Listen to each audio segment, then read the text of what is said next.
Alors, si vous voulez, Catherine Colonna réfute pour l'instant toute impasse au Niger.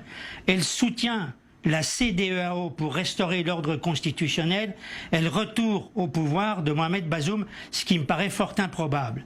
Sur le maintien de l'ambassadeur de France, nous n'avons pas à nous ranger, dit-elle, aux injonctions d'un ministre qui n'a aucune légitimité.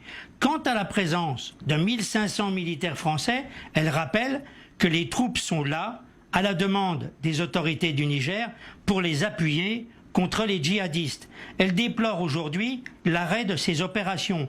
Quant aux intrusions de Wagner, elles n'impliquent pas directement la Russie, mais la Russie, précise-t-elle, y a vu là, comme ailleurs, une opportunité, mais ajoute-t-elle avec humour, tout le monde dans le pays ne dort pas avec un drapeau russe. Catherine Colonna affirme que Wagner est d'une inefficacité totale dans la lutte contre les djihadistes. Elle parle d'exactions graves et de pillage de ressources faites pour la Russie. Elle constate amèrement deux choses. 1. Au Mali, les djihadistes ont doublé la superficie des territoires qu'ils contrôlent. 2. Au Niger, les attaques ont augmenté, dit-elle, de 600% en un mois. Enfin, Catherine Colonna veut remettre les pendules à l'heure.